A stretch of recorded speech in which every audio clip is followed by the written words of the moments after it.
Shalom, bom dia, boa tarde, boa noite, em qualquer horário, em qualquer lugar que te chega essa mensagem. Shalom para você, Yehudi, para você, pastor, para você, diácono. Shalom, shalom para vocês.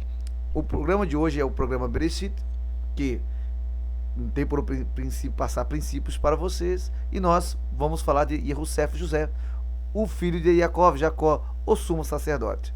Sim, o sumo sacerdote. Por quê? Porque ele de seu pai recebe a túnica. Bom, nós temos sempre que lembrar que quando nós vamos interpretar Bereshit e Gênesis, é um sefer, é um livro dado de Moshe para o povo de Israel, né?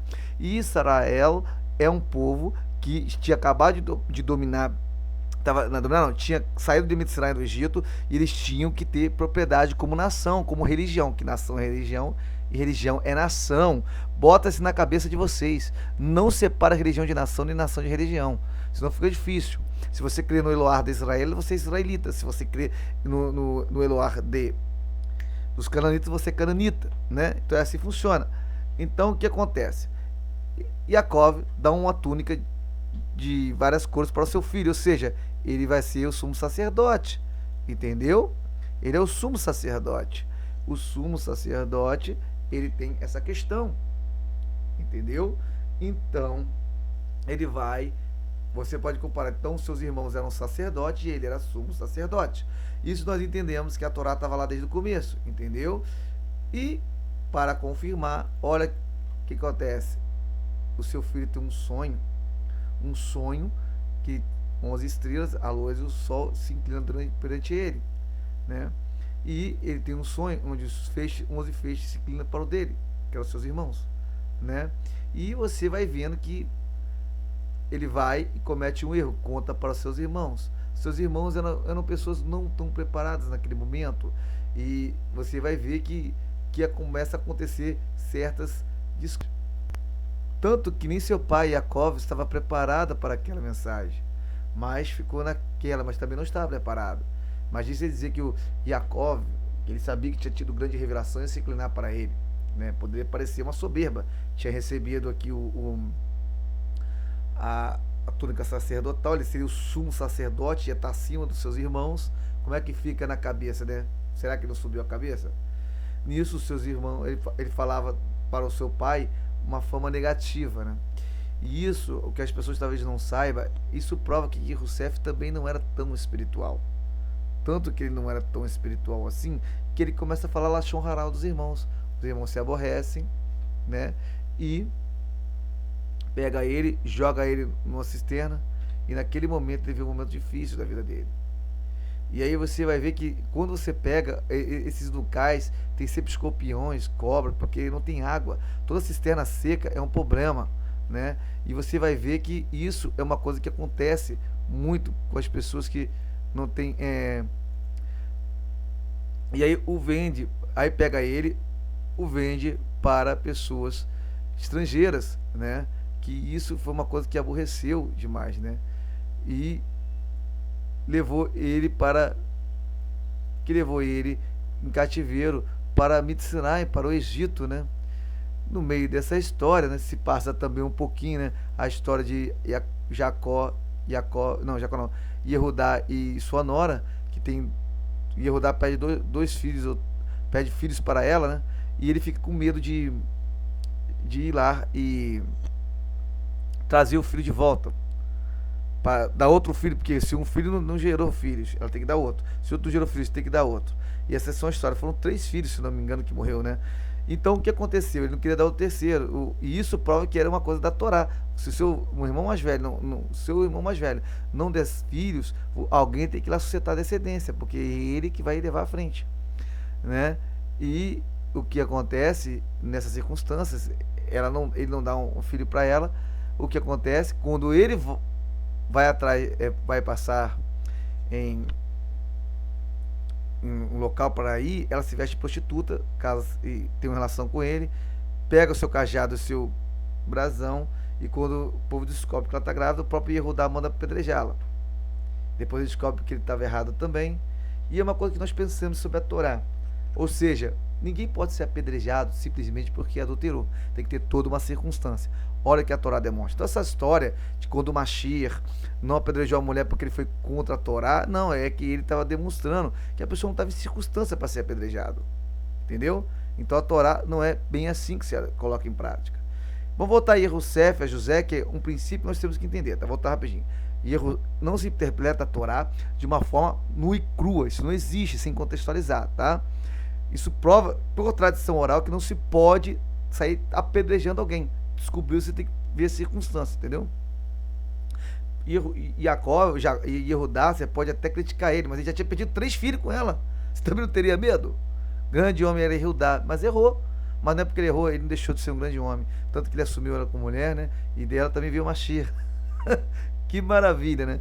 Então, assim, e aí você vai vendo, vamos continuar a história de Yerussef, José. José chega na casa de Potifar e o que acontece? Bom, acontece que... E aí, o que acontece? Yerussef vai para lá como escravo, mas ele vê a sabedoria dele, logo ele prospera o seu... ao Potifar, né? Que era o dono da casa, o qual ele foi escravo. Vendo, ele prospera. Por que ele cresce tanto? Porque tudo que ele fazia era próspero.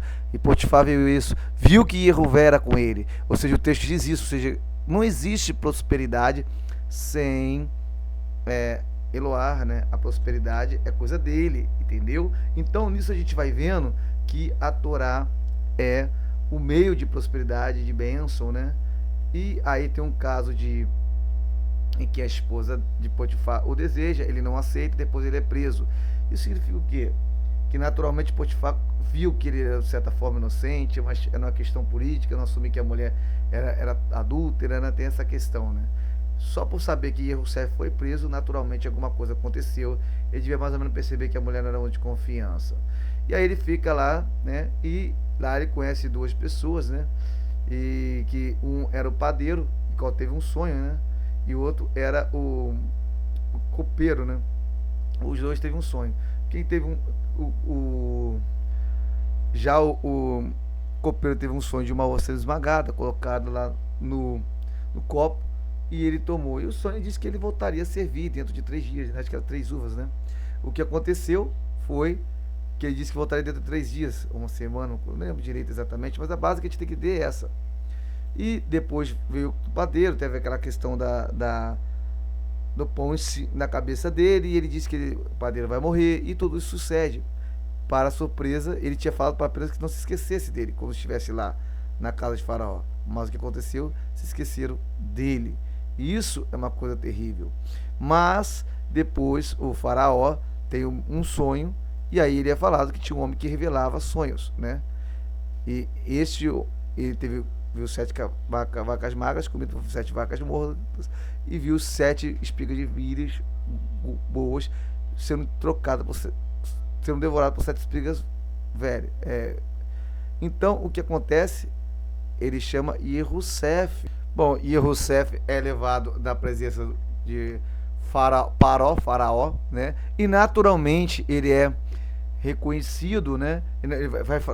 Naturalmente é reconhecido pela sua sabedoria, fala o sentido do sonho e explica o significado do sonho, entendeu? Inclusive, depois que ele explica o significado do sonho, que era 7 anos de fartura, 7 anos de pouco alimento, naturalmente ele é reconhecido pelo Faraó como uma pessoa justa e ele é levado naturalmente a ser o governador do Egito. Então, gente, o que a gente tem que entender é que é importante cumprir Torá, porque o que ele vai fazendo é naturalmente andar na Torá, andar na revelação de Eloá, porque quando a Torá vem, a gente consegue interpretar os sonhos, que interessante.